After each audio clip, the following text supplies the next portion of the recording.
I never imagined my life would take this turn. When I married Ethan, I thought I was the luckiest woman in the world. He was everything I had ever wanted, charming, ambitious, and always caring. We built a life together, one I believed was perfect. The first signs of trouble started subtly. He began coming home later, his phone buzzing constantly with notifications. At first, I brushed it off. He worked hard, and maybe he was just busy. But as the days turned into weeks, I couldn't ignore the unease gnawing at me. One evening, I found a text on his phone when he left it unattended. "I miss you, can't wait to see you tonight." My heart sank. I wanted to believe it was a mistake, maybe a work-related message or something trivial. But deep down, I knew better. The more I thought about it, the more I realized that Ethan had been distant for months.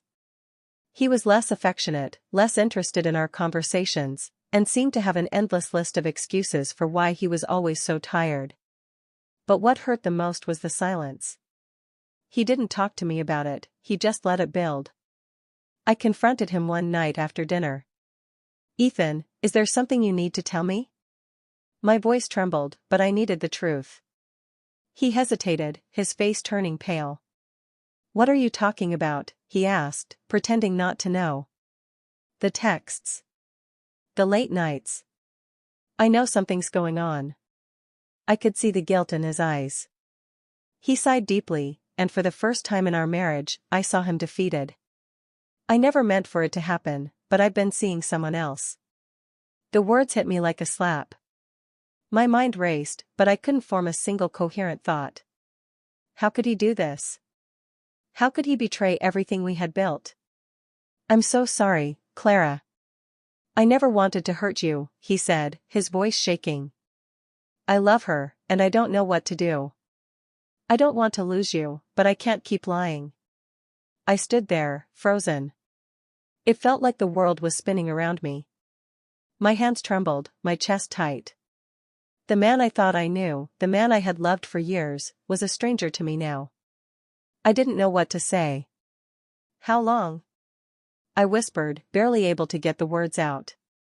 "It's been 6 months," he admitted, his eyes filled with regret. "I didn't want you to find out this way." 6 months. That was half a year of my life wasted, of lies whispered behind my back while I trusted him with everything. How could I have been so blind?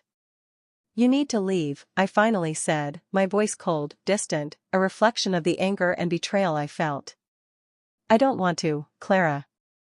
I'll fix this. We can work through it." His desperation was evident, but it was too late.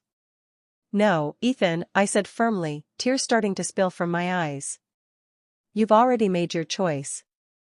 I can't be part of this anymore." He didn't leave immediately. He begged, tried to explain, but the words fell on deaf ears. I knew there was no going back from this.